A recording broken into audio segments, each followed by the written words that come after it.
Hey there everyone, Tyler Pybron here with Phil DiMartino. We're both from 5 Tool Productions, and this is, I think, the resurgence of the 5 Tool Productions Video Prod Pod. The return. The Video Prod Pod, That's what we called it a couple of years ago when we kind of started this on the side. Back in the saddle. We wanted to have a little fun with it. We wanted to cut between some cameras. We wanted to have some conversations again, and I feel like we just wanted to create some more content ourselves. Absolutely. We haven't really done that in a little while. But really one of the things we want to talk about today is the topic of accessibility in videos. So this kind of stems from an interesting article from Wired.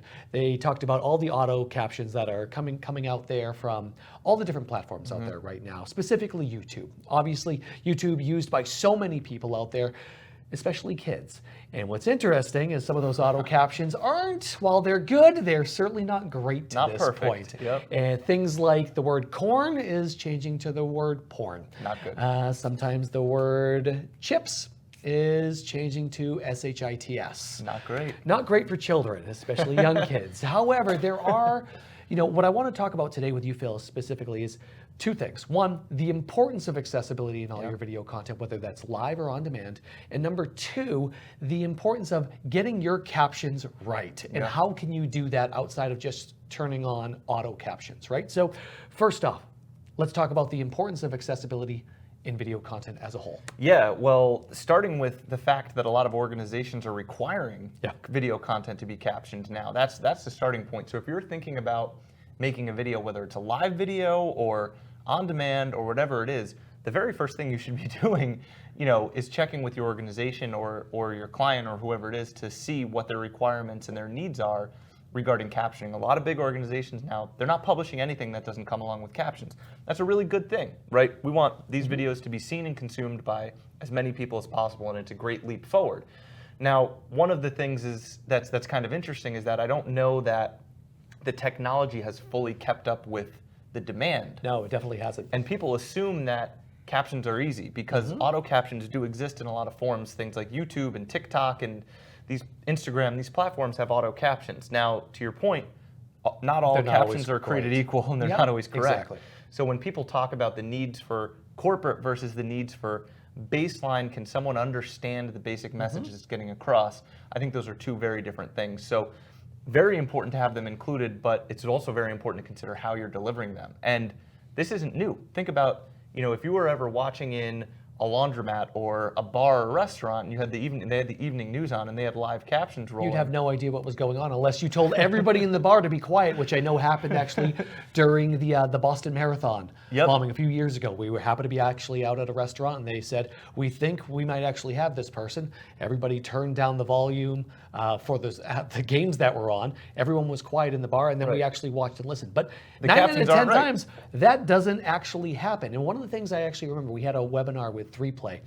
This would have been probably 5-6 months ago. And I remember the conversation really centered around the fact that captions in your video content are no longer a nice to have, it's a necessity for so many people out there. Whether by policy or just because you want to make sure as many people as possible can actually consume. Exactly, and talking about the way people consume things, and we use the bar analogy right there, but you also have to remember the way people are actually watching videos on Facebook, on Instagram, on YouTube. If people are, right now I know not as many people are taking public transportation, but I remember when I would take the bus in and out of the city all the time, if I didn't have my headphones with me, I wasn't watching a video on full blast, right? I was still watching the content and paying attention, but I was reading the video essentially because I was paying attention to the captions. So it's vitally important, it's incredibly vital for you. I said that backwards on purpose. I really didn't. I want to see if the captions work. But it's incredibly important for us to make sure that that you are having captions on your video content, because it's not only going to be more accessible, but it's also going to be, more easily digestible for a lot of people out there as well. And the other thing I wanted to make mention of it is, how your captions are displayed is also important. I actually remember we used to have this conversation a lot, that because platforms weren't really up to speed just yet, we would burn in every single caption in videos. And that was kind of the trend you were seeing for a lot of video content out there. That might not necessarily be the case anymore, right? Right, even on social platforms where you talk about people scrolling and you want to make sure that it's accessible, well, burned in captions was an option for a long time. What we mean by that is you'd create the video and the end product physically burned in no matter what on the screen would be words, and they'd be stylized in different ways. And this is popularized, I think, Now This was, a big Yeah, social, exactly. big social content And a lot of aggregator. influencers would actually do it as well, where Right. they have, the title of the video in the top, Yep. and the video in the middle, and the actual captions burned Right. in on the bottom frame as well. And that's fine, and there's still people who distribute content that way, and it is platform dependent. But I do think now that a lot of the settings have caught up on platforms, so that if you upload an accompanying captions file with your video, people have set up their preferences in such a way so that if I'm a person whose preference is just to watch videos with the sound off, or who is hard of hearing and has a need for captions to be included, they have it toggled so that if there's captions, automatically show them to me, whether it's Facebook or a different platform. So the settings there are starting to catch up a little bit. So I do think we're starting to get back a little bit more to a world in which it's, design your video the way that you want it to, but make sure you include the captions as kind of that sidecar file so that people who want it can have it included as well. The other kind of piece of this that's really interesting, I know you and I talk about the algorithms all the time on the different platforms, but I know for a fact on LinkedIn specifically, they cater more to the people that are having a SRT file delivered with their video file for captions. So they're basically saying, well, your video is great, you're going to get to this point. Well, you added an SRT file for captions, we're going to elevate the amount of people that can actually see it because it'll be more It's more relevant to more people. Why wouldn't you want to show it to more people? You know that everyone's going to be able to consume it. You brought up accuracy at the start of this conversation. I think that's an important thing to touch on before we wrap. Not all captions delivery is created equal. You mentioned the YouTube example. Auto captions are great, and one of the things that's great about them. It's the first step. One of the things that's great about them is that they're free, right?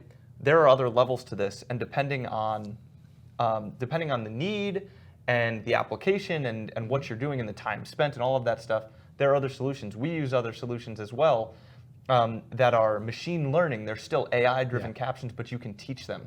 You can train it to understand certain words. You talked about the news analogy a little bit where you might be in a bar.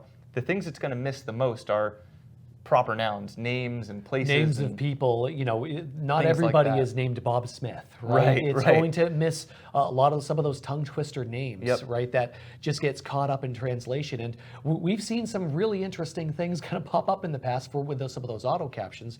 Whereas if we look at... It could be embarrassing. And if you're training it, meaning you're educating, ahead of time. So say you have an event, right? Say we have an event with Tyler and Phil hosting it. Now, Tyler Pyburn and Phil DiMartino aren't the easiest names out there. They're not necessarily insanely hard, but they're definitely not the easiest. So beforehand, what we would do is actually log into the back end of the system and train the platform itself to know that Tyler Pyburn is one of the names that's going to be used. Phil DiMartino is also one of the names that is going to be used. And when you've got important speakers and people who you need to identify them correctly, that's important. The other thing you can do is blacklist words, right? So you talk about objectionable words, not even just curse words, but if there's something that could be offensive, or if there's a certain there's an incident that's actually taking place that happened, whether it's on campus or at your school or your organization. You want to make sure let's steer clear of that. Don't say this word because that's not. I promise you, that's a trigger word that we don't want. Saying that word. Exactly. So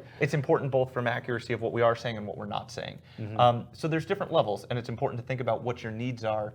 And a lot of times it's worth the investment. Sometimes people balk at the investment of, oh, is it really worth it to go that extra mile? It depends. Sometimes it is, but as you said, having it as a baseline is becoming more of a need to have and not a nice to have. So there you go. There's captions and accessibility, why you need it, why it's important, and why it's even more important to get it right. So he's Phil, I'm Tyler, we're from 5 Tool Productions. We'll see you next time.